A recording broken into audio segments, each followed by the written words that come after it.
Nah ternyata ba itu bisa diartikan babun, pintu. Setiap pintu kan ada kuncinya. Lah kalau kalian lupa naruh kunci, repot. Sekarang kunci masuk rumah pun udah pakai kode, betul nggak? Iya. Masuk hotel sekarang nggak pakai cetrek, nggak gitu lagi, pakai kartu, ditempel, tak, gitu kan? Kenapa bisa begitu? Itu pakai barcode namanya.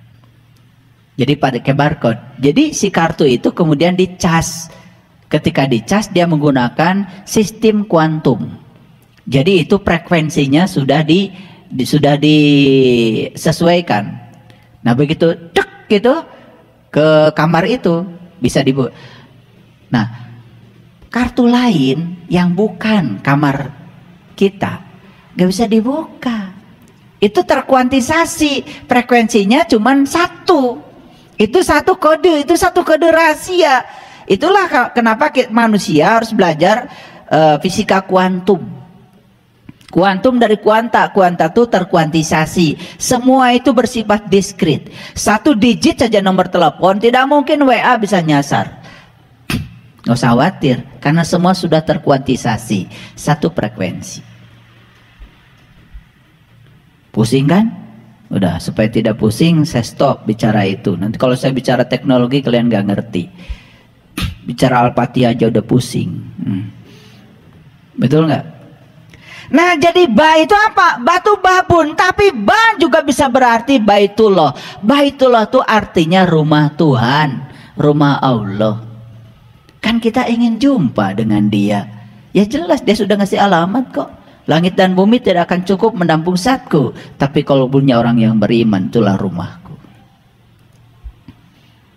Nah supaya ba ini bisa dibuka, kita harus ketemu sin. Setelah ba kan sin. Keren banget tuh. Ini kalau saya kaji huruf per huruf sampai huruf nun, gak selesai 10 SKS kuliahnya.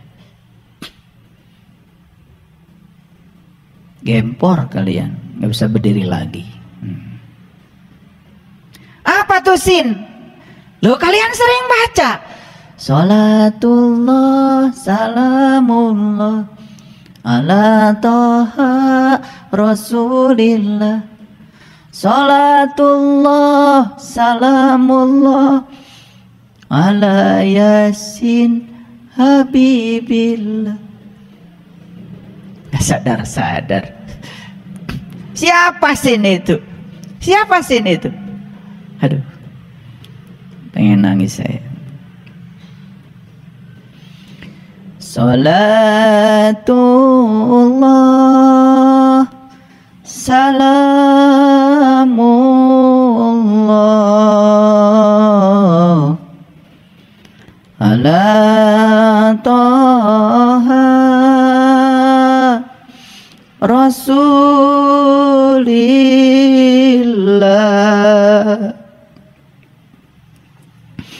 Salatullah salamullah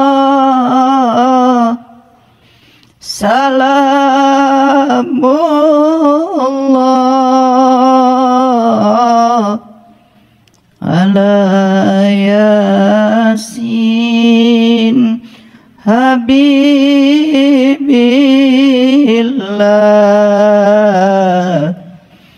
ala yasin habibillah.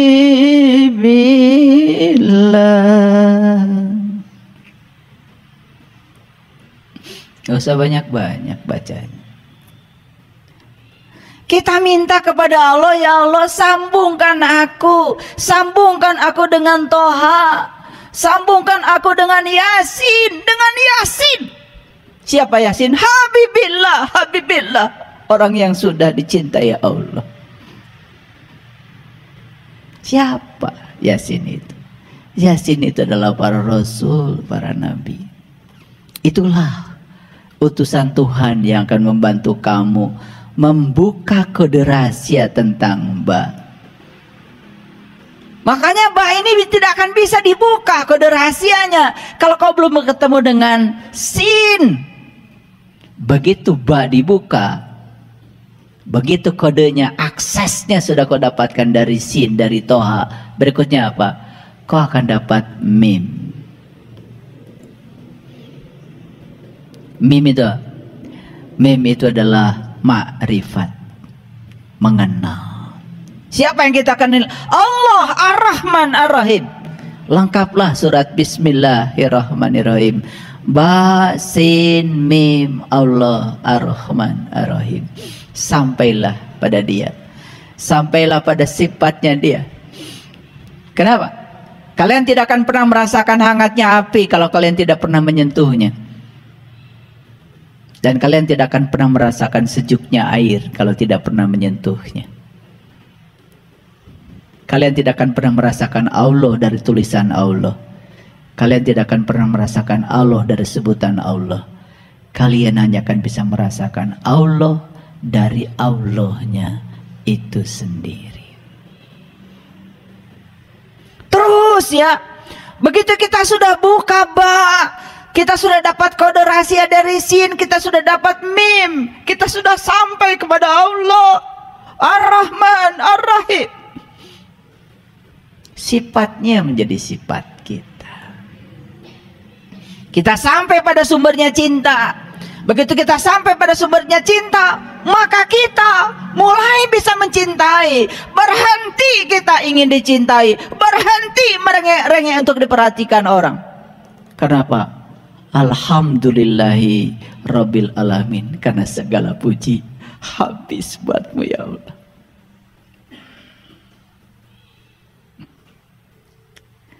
Setelah kita mengaturkan segala puji bagi Allah, habis buatmu ya Allah. Tidak ada pemberian yang aku lakukan ya Allah, tidak ada. Karena aku hanya dipakai oleh Engkau menjadi magar lantaran untuk menjadi kepanjangan tanganmu untuk memberi kepada siapapun. Tidak ada orang yang aku tolong ya Allah, tidak ada. Karena semua pertolongan darimu, tanganku hanya digunakan Engkau untuk menolong mereka.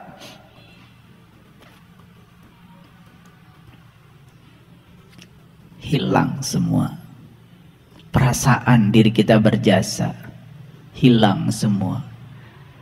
Disitulah kita bisa memasuki rasa Alhamdulillahi Rabbil Alamin. Karena Engkau adalah Rabb, Engkau adalah keberadaan, Engkau adalah kehadiran. Kehadiranmu di setiap ruang dan waktu cukup membuat segala sesuatu itu terjadi. Tidak ada satu peristiwa pun di semesta tanpa kehadiranmu ya Allah. Tidak ada. Maka aku tidak bisa menolak apapun yang terjadi. Karena semua terjadi karena kehadiranmu. Semua terjadi karena ada keberadaanmu di belakangnya. Selesai. Baru kita mengucapkan kalimat yang kedua. Ar-Rahman Ar-Rahim. The day with love. Start the day with love. Feel the day with love. Awalilah harimu dengan Rahman dan Rahim. Isilah harimu dengan Rahman dan Rahim. Awali pagi-pagimu dengan cinta kasih. Dan isilah hari-harimu dengan cinta kasih. Ketika bangun tidur, katakan pada dirimu, Tuhan, terima kasih atas hadiah kehidupan yang masih Engkau titipkan padaku. Jangan pernah ada satu orang pun yang berkurang kebahagiaannya ketika bertemu dengan aku. Jangan pernah ada orang yang terluka hatinya ketika bertemu dengan aku. Izinkan aku menjadi sumber cintamu. Izinkan aku menjadi sumber sukacitamu. Izinkan aku menjadi sumber kedamaian ya Allah. Kemanapun aku pergi, mereka mendapatkan kebahagiaan dengan kedatanganku. Start the day with love. Feel the day with love. Isilah hari-harimu dengan cinta. Hadiah dari cinta, hadiah dari mencintai adalah dicintai. Apa yang akan terjadi setelah itu? Kalian akan berkelimpahan. Kalau hari ini kalian makan pun masih susah. Kalau hari ini uang pun masih sulit datang. Kalau hari ini semua teman-teman baik menjauh dari kamu. Hal kali ini orang tidak merindukan kamu. Tanyalah pada dirimu, ada apa dengan diriku?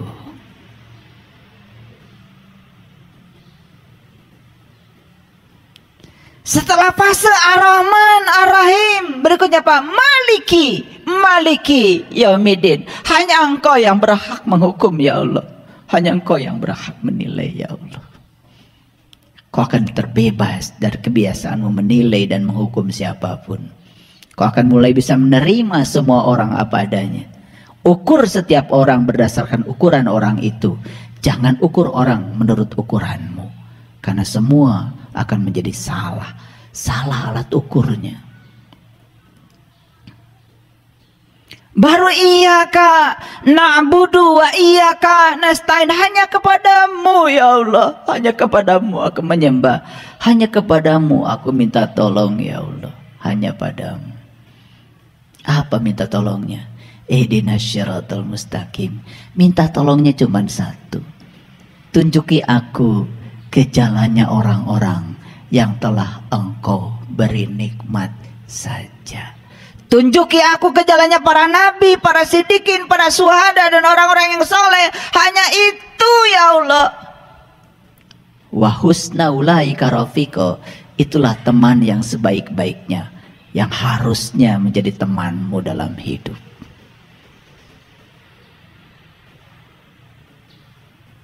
Keren gak surat Al-Fatihah?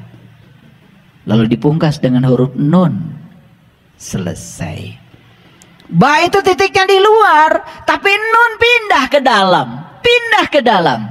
Sekarang penglihatanmu gak keluar lagi, ke dalam.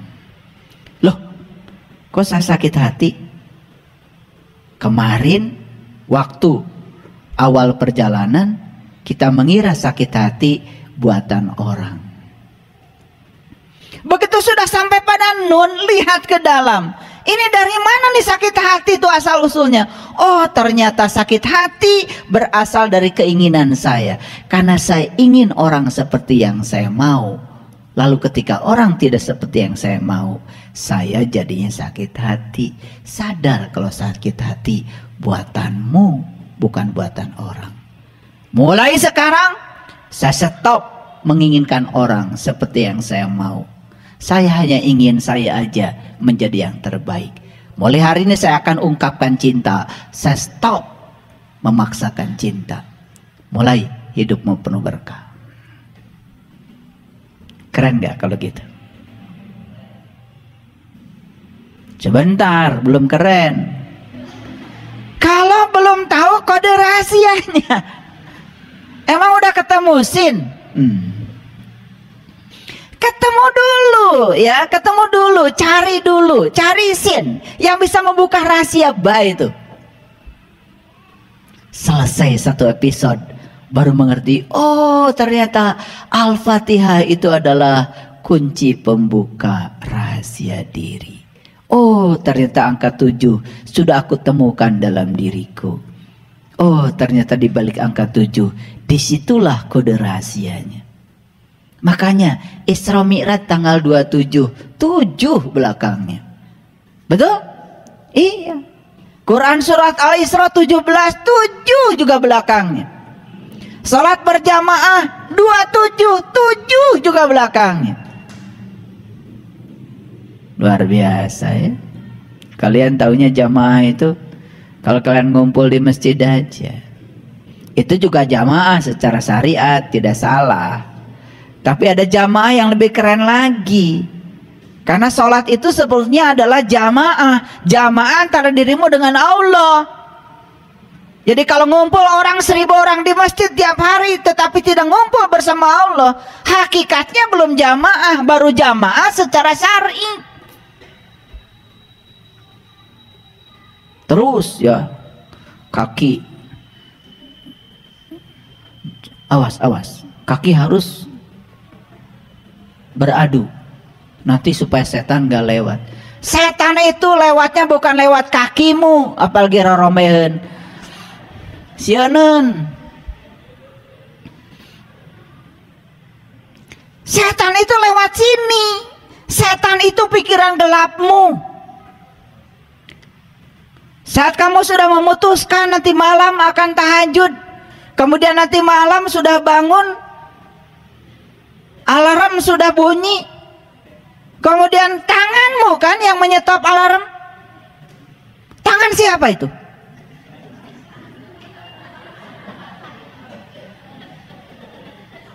Sampai sekarang masih belum kenal sama setan.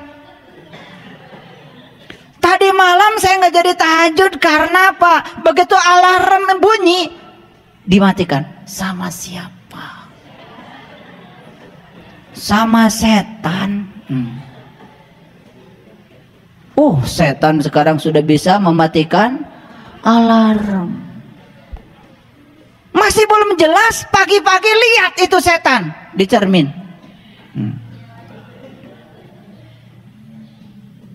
Ternyata setan itu huluna segede muning, awakna segede hurang, ayana dikuring, rupana jiga tah eta anu ngomong setan.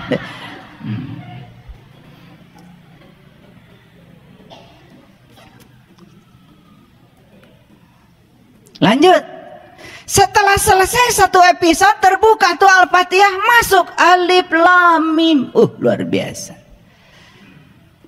Itu kode lagi, kode rahasia lagi. Kalau belum terbuka Al-Fatihah nggak ngerti alif lam mim, nggak ngerti. Kalau bagi saya secara pribadi, saya melihat alif lam mim tuh alifnya Allah, lamnya la ilaha illallah, mimnya Muhammadur Rasulullah. Bagi saya alif lam mim itu adalah syahadat sejati. Saat saya bisa menyaksikan Nurullah, Nur Muhammad, Nur Insan, ya, sebagai satu kesatuan dalam diri. Begitu saya sudah sampai di sana, baru zalikal kitab. Ini kitab. Bukan itu lagi. Ini kitab. Bukan itu. Ini air. Kalau masih di sumur itu air. Kalau masih di sana itu air. Tapi kalau sudah dekat kan bukan itu. Ini. Tugasmu dalam hidup itu memindahkan itu menjadi ini. Makanya zalikal kitab, asalnya itu kitab, harus dirubah menjadi ini kitab. Kitab yang mana? Kitab sejati yang ada pada diri. La roibapi, tidak ada lagi keraguan. Hudal lil muttaqin, dan menjadi petunjuk bagi yang bertakwa. Siapa yang bertakwa? Yang sudah mengambil janji mengangkat gunungnya, ditunjukkan sesuatu di gunungnya, ingat apa yang Allah tunjukkan, itulah takwa. Versi Quran, surat Al-Baqarah ayat 63. Bagi yang bertakwa, berikutnya apa? Allazina yu'minuna bil ghaib. Indah. Mulai kalian bisa mengimani yang gaib. Kenapa? Yang gaib sudah nyata dalam dirimu. Kalau masih gaib, gimana bisa iman?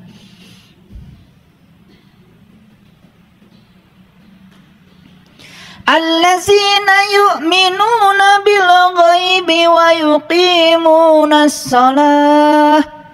Setelah kau bisa mengimani yang gaib, karena yang gaibnya sudah nyata dalam dirimu, kau sudah menyaksikannya, maka barulah kau bisa mendirikan sholat. Sholatnya jadi khusyuk, sholatnya jadi bisa mengingat kepada Allah.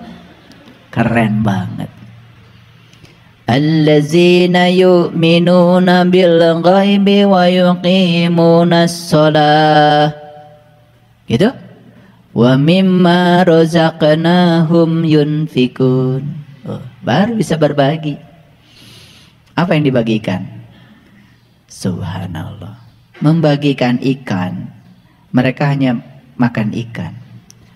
Tapi kalau membagikan kail, mereka bisa cari ikan sendiri. Makanya orang yang berilmu tidak pernah membagikan ikan, dia bagikan kailnya. Silakan. Kenapa? Ikan terlalu banyak dalam dirimu. Maka di Quran surat Al-Kahfi itu cerita tentang laut dan ikan luar biasa.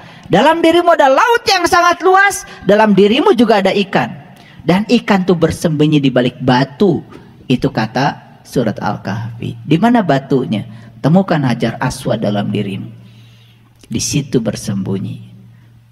Ada kode rahasia lagi. Tetapi jangan khawatir, karena kode ini sudah aku berikan kepada mereka yang berilmu. Wa tilkal amsalu nadribuha linnas wa ma yaqiluha illal alimun. Terus sampailah di Quran surat An-Nas kebuka semua rahasianya. Luar biasa enggak? Gitu enggak ngaji selama ini?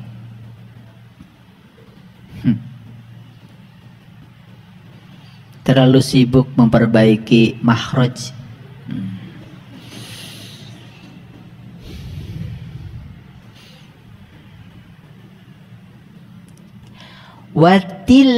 Watilkal amsal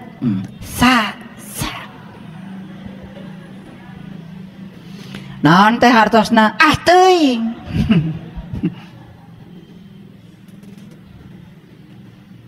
Sampai nggak peduli isinya apa. Saya bukan menyepelekan itu, silakan kalian kalau mau belajar bahasa Arab ya silakan. Tapi jangan kalau sudah selesai membacanya benar sesuai mahrojnya, jangan merasa sudah selesai. Pesannya apa? Ini surat loh, surat itu ada pesan di dalamnya. Makanya Quran itu berbeda dengan kitab suci yang lain. Di kitab suci yang lain adanya pasal, ayat. Di Quran itu surat loh ini. Gak ngerti-ngerti dari dulu. Surat itu untuk dibaca dan dipahami isinya apa. Kan gitu. Ya. Baca terus. Surat dari siapa, Bu? Anak saya. Di mana anak ibu? Di Rusia. Jadi bahasanya apa? Rusia dong. Kirim surat sama ibu. Iya. Seneng ibu. Seneng luar biasa. Surat dari anak. Udah dibaca? Sudah. Berapa kali? 1000 kali. Ngerti isinya, Bu? Teuing. Isina naon. Padahal beritanya anaknya kecelakaan di Rusia. Karena nggak bisa baca, bunga we. Dasar. Paham maksud saya? Oke. Banyak gak kalau gitu kode rahasia harus dibuka? Nah sekarang saya mau kasih tahu. Orang bisa baca DNA, ada kodenya? Ada.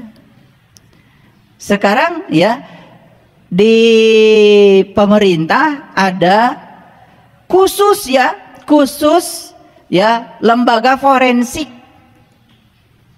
yang menggunakan alat-alat yang canggih untuk membaca kode rahasia DNA. Apakah si A dengan si B ini satu keturunan atau tidak? Makanya kecelakaan pesawat kan yang diperiksa bukan korbannya, yang diperiksa ini adalah keluarganya. Supaya apa? Supaya nanti ketahuan ini kaki siapa, ini tangan siapa. Karena sudah berantakan nggak dikenali lagi. Tapi bisa digabungkan, ini kaki siapa, tangan siapa, bisa. Hanya dengan cara membaca kode DNA-nya. Ada kode rahasianya. Nah gimana membacanya? Oh kalau saya bicara ini kalian gak ngerti. Harus belajar ilmu namanya polimer. Nah di situ harus belajar namanya rantai molekul. Bukan hanya itu, harus belajar orbit molekul. Atom aja gak ngerti gimana molekul. Harus belajar ya matematika.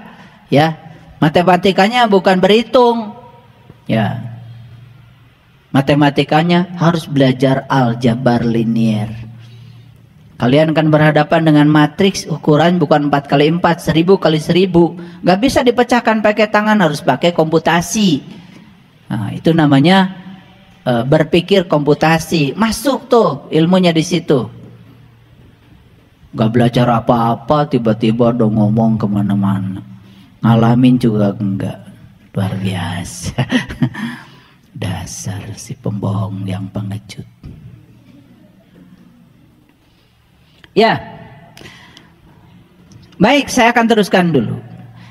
Makanya ada ayat yang sangat saya kagumi. Ini ayat ini luar biasa nih. Ini kode rahasia juga nih. Sebetulnya ini kode-kodenya ini banyak sekali ya. Cuman saya tidak mungkin pecahkan semuanya ya. Pokoknya hari ini saya tidak membagikan cara memecahkan secara langsung, tetapi paling tidak Bapak Ibu mikir ya. Kan sudah saya kasih clue-nya tadi. Kalau ingin ketemu rahasia ba supaya kebuka, maka kita harus ketemu sin. Itu aja. Ya. Ketemulah sin. Semoga saya doakan semoga kalian bertemu. Oke, baik kita lihat. Pernah nggak baca ayat ini? Ini surat Al-Hijr nih, baru ayat 87. Saya tanya sekali lagi, pernah nggak baca ayat ini? Pernah. Pernah. Bahkan mungkin sudah 30 kali. Karena sudah 30 kali Ramadan. Kan tiap Ramadan baca toh? Iya, saking sibuknya itu baca sampai nggak ngerti yang dibaca apa. Baik, kita lihat ayat ini, keren sekali. Walaqad atainaka sab'an minal masani wal Qur'anal azim. Dan sesungguhnya kami telah berikan kepadamu 7 tanda yang harus kau baca berulang-ulang. Keren banget. Dan sesungguhnya kami telah memberikan kepadamu 7 tanda. Tanda, bukan ayat. Karena ayat itu bahasa Arab, harus diterjemahkan ke dalam bahasa kita. 7 tanda yang kau baca berulang-ulang. Dan kalau membaca itu berulang-ulang, pinter. Melampaui pikiranmu yang terbatas. Memasuki kecerdasanmu yang tanpa batas. Banyak yang nanya sama saya, mungkinkah kita bisa melampaui pikiran yang terbatas, memasuki kecerdasan yang terbatas? Bukan mungkin, sangat bisa. Ulangi lagi. Walaqad atainaka sab'an minal masani wal Qur'anal azim. Dan sesungguhnya kami telah berikan kepadamu 7 tanda yang harus dibaca berulang-ulang, berulang-ulang. Itulah sesungguhnya bacaan yang paling agung. Oke? Kenapa bacaan paling agung? Karena yang dibaca Dia yang maha agung. Kok 7? Luar biasa. Nah, kalau saya ungkap rahasia ini lebih dalam lagi, oh subhanallah ya, lebih dalam lagi ya. Di sini ada kode-kode rahasia, ya. Sayang sekali ya, banyak yang tidak tahu. Oke, saya akan buka sedikit lagi. Ini supaya penasarannya tambah dalam. Nah, jadi hari ini kompetensi yang saya bangun cuma satu, penasaran. Itu aja. Mari kita lihat ya. Surat An-Naba itu ayat yang ke-12. Coba lihat ayat ini. Keren banget ya. Wa banaina fawqakum sab'an shidada. Dan kami bina di atas kamu 7 yang kokoh. Di atas kamu 7 yang kokoh. Luar biasa. 7 lagi. Kode rahasianya muncul lagi, 7 lagi. Wah, keren sekali ya. Kalau kita bisa menemukan rahasianya. Sekarang saya tunjukkan lagi ayat lain. Ayat lain. Ini juga kode rahasia. Ya. Kode rahasia. Kita lihat ya, surat Al-Mu'min. Ini Quran ya. Makanya hari ini kita berselancar di Quran. Agak banyak hari ini ayatnya. Yang luar biasa, ini Quran surat Al-Mu'minun ya. Surat Al-Mu'minun ya. Kemudian nomornya 17. Nomornya 17 isinya menceritakan tentang kode rahasia 7. Coba kita lihat.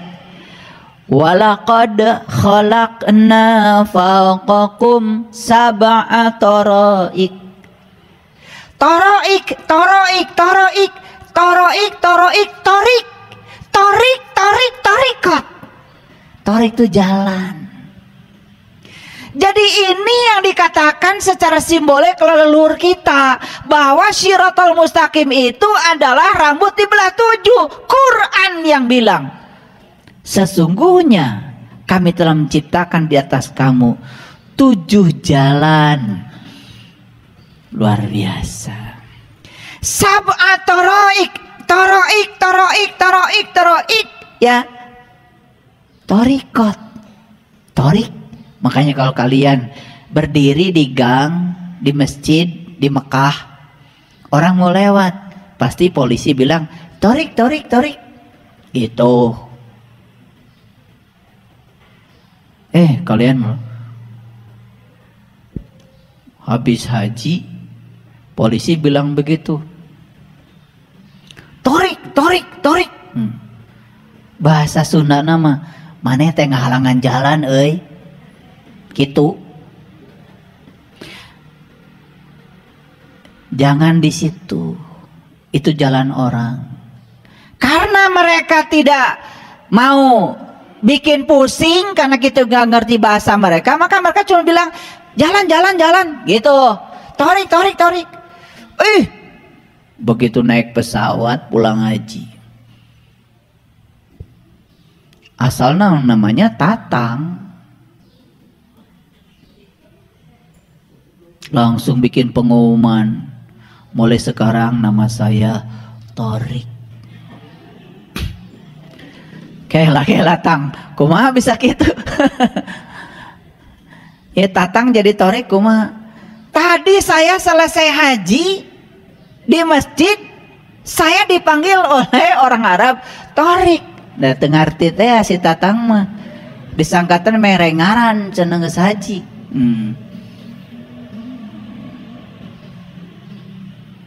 Ada Tatang nggak di sini? Ya, sengaja saya panggil yang nggak ada di sini. Jadi aneh ya. Pulang haji cuma ganti nama. Itu pun karena ada orang nyebut begitu, kegeeran aja. Disangkanya namanya diganti katanya. Kadang-kadang ada juga. Saya pernah naik pesawat setelah umroh. Ada ibu-ibu. Nah, saya tanya, ibu, gimana pengalaman umrohnya? Umroh sekarang luar biasa katanya bapak. Wah, apa yang luar biasa? Saya ketika sedang mutar di Masjidil Haram, tiba-tiba ada 3 pemuda kemudian mengajak saya cium hajar aswad.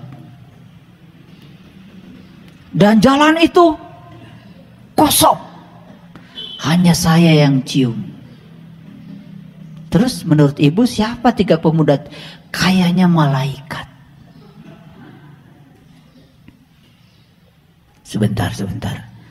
Itu kalau malaikat di sana biasanya mintanya 350 real, Bu. Loh, kok bapak tahu? Itu calo, Bu. Gak usah saya bilang alamatnya di mana. Yang jelas orang Indonesia.